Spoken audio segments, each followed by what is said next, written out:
دوستان عزیز، وقتی یاد خدا کرده می شود در قلب انسان ذات پر عظمت و بزرگ و مهربان تجلی می یابد، زیرا او تعالی دارای نامهای نیکو و صفتهای والا، صاحب تمام کمالات و پاک از هر عیب و نقصان است.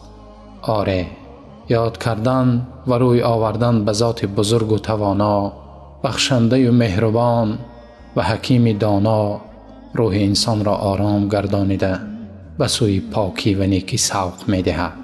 ذکر خدا آرام بخش قلب ها و دوای دلتنگی هاست. ذکر خدا سبب حاصل گشتن محبت و خوشنودی او تعالی است.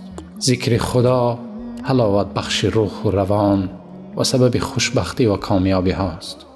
خداوند می فرماید: الا بذکر الله تطمئن القلوب. آگاه باشید، دلها تنها با یاد خدا آرام می گیرند. نام زیبای تو آرام دل و جان من است، ذکر جان بخش تو هم مایه سامان من است.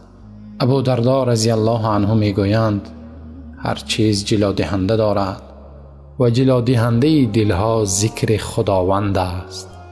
اینچنین خداوند فرموده است: فاذکرونی اذکرکم واشکروا لی ولا تکفرون. مرا یاد کنید تا شما را یاد کنم و مرا شکرگزاری کرده و ناسپاسی من مکنید.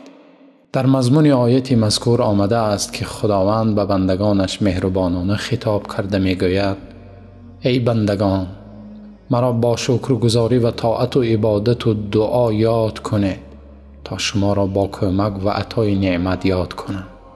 مرا با توبه و استغفار یاد کنید تا شما را با بخشش و محو گناهان یاد کنم. ذکر خدا عادت تمام پیامبران و بزرگان و نکوکاران هنگام شادی و تنگدستی بوده است.